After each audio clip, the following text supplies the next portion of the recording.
এতিয়া একাধিক পদত নাপায়, কাৰণ এটা নিয়ম কৰা আছে যে যোনে চতুৰ্থ শ্ৰেণীত পায়, তৃতীয় শ্ৰেণীত পায়, তেওঁ চতুৰ্থ শ্ৰেণীত নাপাব।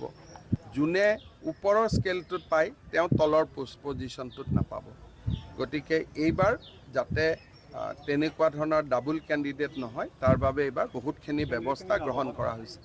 এইবাৰ কেণ্ডিডেট লাভ হয়, নহ'লে 1-1.5 হাজাৰ ল'ৰা ছোৱালীয়ে ডাবল পায়।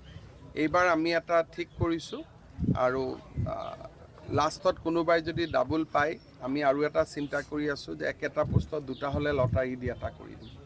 আজি কালিলৈকে যি কংগ্ৰেছ দলে সমালোচনা কৰি আছিল ইণ্টাৰনেট কিয় বন্ধ কৰিছে, আজি ঝাৰখণ্ডত কংগ্ৰেছ চৰকাৰে অসমৰ পৰা শিকি পৰীক্ষা হৈ থকা সময়ছোৱাত ইণ্টাৰনেট বন্ধ কৰিছে। তাৰমানে অসমে আজি দেশক ৰাস্তা দেখুৱাই আছে। এই অভিযান চলি থাকিব ছাৰ, আপোনাৰ নিকা কৰা অভিযান চলি থাকিব।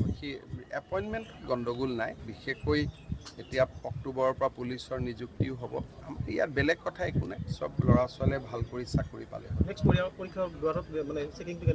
আৰু ভাল কৰি মহিলাৰ চেকিঙো হ'ব। মহিলাৰ চেকিং নহ'লে মহিলাই যদি কাগজ লৈ আহে কেনেকৈ হ'ব? গতিকে এয়াৰপৰ্টত যেনেকৈ চেকিং কৰে, সুধি লয়, পাৰ্মিশ্যন লয়, লৈ পেলাই চেক কৰিব। চেক নকৰিলে পৰীক্ষা কেনেকৈ হ'ব? এইটো যদি মহিলা বুলি মহিলাক চেক নকৰোঁ, কালি পৰহি ল'ৰাবিলাকে ক'ব যে ছোৱালীক চেক নকৰিলে, ল'ৰাক কিয় চেক কৰিছে? সেইকাৰণে আমি ছোৱালীজনীক সুধি ল'ম যে আপোনাক আমি চেক কৰিম, আপোনাৰ আপত্তি আছে নেকি? বোলে মোৰ আপত্তি আছে।